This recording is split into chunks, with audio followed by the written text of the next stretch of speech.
BFM Business, intégral placement, 100% placement. Alors Jean-François Filiatre est avec nous, directeur éditorial de marchégagnant.com, le trublion d'intégral placement. Bonjour Jean-François. Bonjour Guillaume. De quoi parle-t-on cette semaine?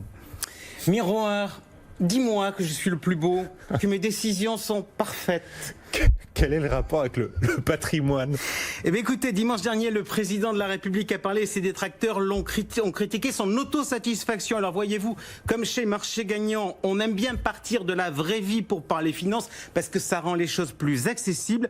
Eh bien, je me suis interrogé sur le regard des épargnants sur leurs actions et les conséquences que cela avait d'un point de vue patrimonial. Alors déjà, commençons par ceux qui ont trouvé le placement idéal. Alors à votre avis, Guillaume, c'est lequel? Moi, je dirais l'immobilier.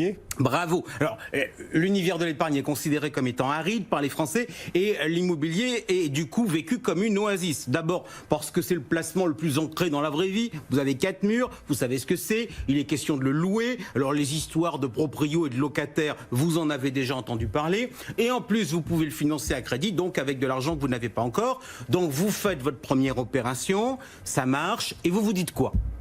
Bah, j'ai bien fait, c'est un bon plan, j'en fais une seconde même. Et c'est exactement la réponse que j'attendais. Alors, en fait, il faut savoir, quand un placement ne marche pas, en fait, il y a deux solutions qu'on peut envisager. C'est soit on s'est planté parce qu'on a fait une erreur d'analyse, soit qu'on n'a pas une chance. En revanche, quand un placement marche, le miroir répond toujours la même chose, je suis bon. Et vous considérez que cette réaction, c'est vrai, très naturelle, est universelle? Allez, je vais vous raconter une autre histoire vraie. C'est celle de Virginie. Elle est chanteuse intermittente, célibataire. Elle a un appartement d'une valeur de 220 000 € et une épargne financière de 45 000 €, constituée principalement par un livret A et des livrets bancaires. Alors, un beau jour, il y a de cela 10 ans, elle se dit que, bon, franchement, j'y connais rien, mais j'aimerais gagner plus. Donc, elle va voir un conseiller et ce dernier lui propose une excellente solution pour elle, ça s'appelle un autocall. Alors, vous qui êtes expert, est-ce que vous pouvez nous rappeler en deux mots ce qu'est un autocall? C'est une sorte de produit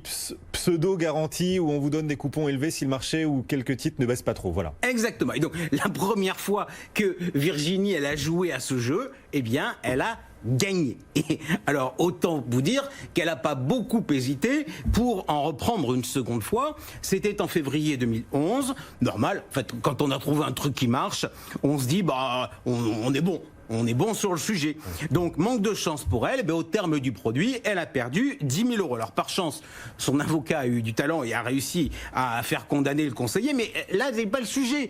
Le sujet le plus important de cette histoire, c'est le côté martingale. Vous pensez que les épargnants ont tendance à surestimer? Je dirais qu'on est souvent loin de l'objectivité nécessaire. Alors, question, Guillaume, question pratique. De combien d'épargne de précaution avez-vous besoin? De combien d'épargne de précaution j'ai besoin? Je dirais 2 à 3 mois de salaire ou 2 à 3 mois de pension si je suis retraité, par exemple?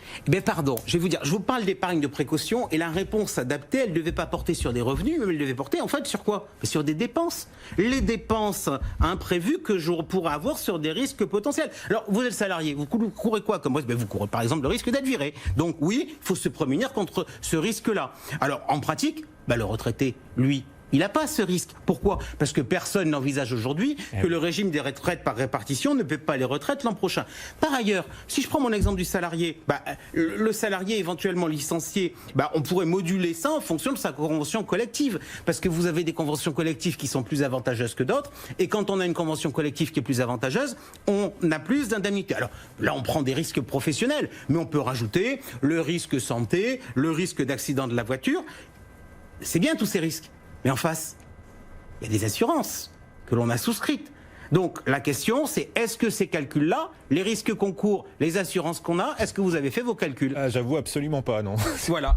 Eh bien, miroir, dis-moi combien avoir d'épargne de précaution. La réalité, c'est que la contrepartie de cette méconnaissance de ce dossier, de cette évaluation des risques, c'est souvent une surestimation du besoin. Alors juste au passage, tout le monde est d'accord, et c'est d'ailleurs l'un des principes de base de la méthodologie de marché gagnant, que l'on peut investir à moyen long terme dès lors que l'on a constitué une épargne de précaution.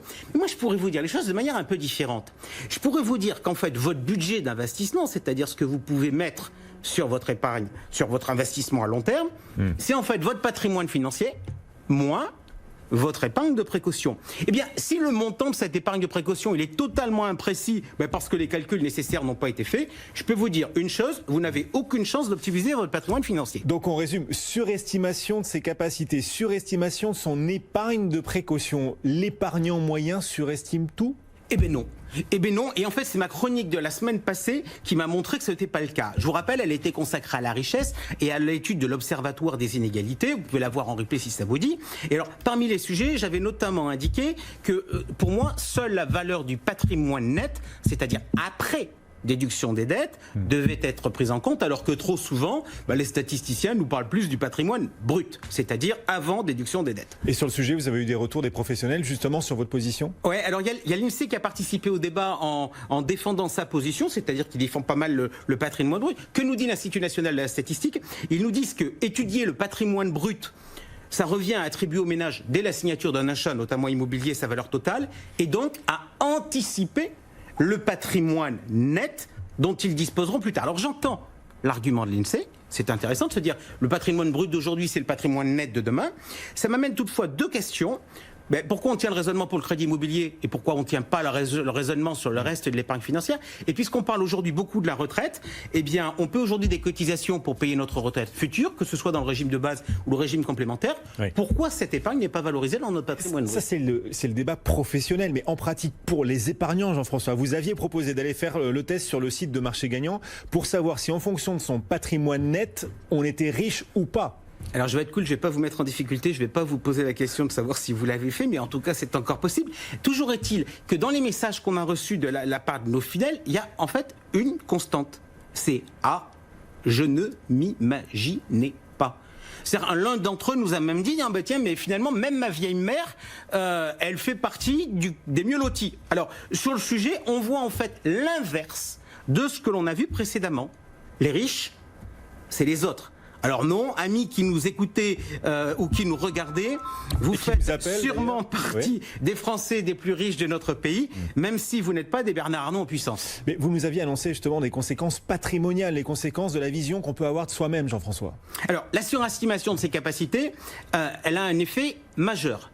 C'est l'impréférence pour la concentration par rapport à la diversification. J'ai raison, donc je concentre, alors que si je doute, je diversifie. Forte concentration dans le patrimoine de l'immobilier, forte concentration dans l'épargne salariale de l'actionnariat salarié, forte concentration de certaines lignes dans des portefeuilles boursiers qui sont gérés en direct. Le problème de la surestimation de l'épargne de précaution, ça je vous en parle pas parce que tout le monde connaît le sujet, avec un poids colossal du sans risque entre guillemets dans le patrimoine. Et enfin le dernier point, on est en fait peu ou prou en fait dans la même veine. Pourquoi? Parce que qu'est-ce qui peut, Guillaume, vous pousser à prendre du risque? En fait, vous avez deux profils. Vous avez le gars qui veut gagner beaucoup, souvent d'ailleurs parce qu'il est petit et qui veut devenir gros. C'est peut-être d'ailleurs dans cette population que l'on voit les gens qui reviennent sur la bourse, que ce soit en France ou que ce soit aux États-Unis.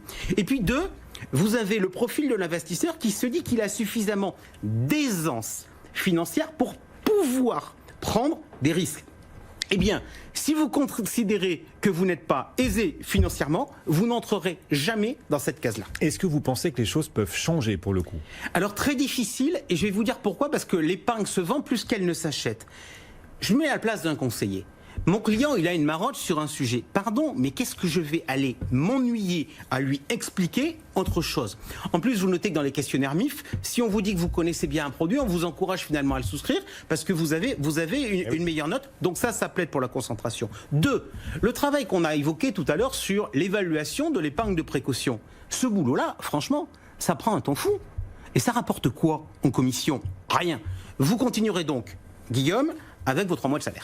Faites-nous quand même une proposition pour faire bouger les choses, Jean-François. On a trop d'épargne de précaution et une insuffisante vision de cette dernière, en particulier à cause de la multiplicité des produits. Moi, ma préconisation, elle est simple, c'est qu'il ne doit y avoir qu'un seul produit d'épargne de précaution dans ce pays. Ça veut donc dire qu'il faut d'urgence fusionner le livret A et le LDDS pour n'avoir qu'une seule enveloppe. Et là, mathématiquement, vous aurez en épargne de précaution la somme des deux, Donc déjà, vous aurez le sentiment d'être plus riche. Préconisation, conseil de Jean-François Filiatre et une idée d'ailleurs pour la mission parlementaire qui travaille sur le sujet. Voilà, Jean-François Filiatre qui essaie de nous sortir de nos carcans et de nos mauvaises habitudes. Évidemment, c'est Sénèque qui disait que l'erreur est humaine, l'obstination est diabolique. Bien voilà, quelques conseils, quelques ingrédients pour essayer de se désobstiner et d'adopter une attitude plus pragmatique face au placement. Jean-François Filiatre qui répondra à vos questions, ce sera dans moins d'une heure à 11h45. Envoyez-les nous sur notre site bfmbusiness.com. À tout à l'heure, Jean-François.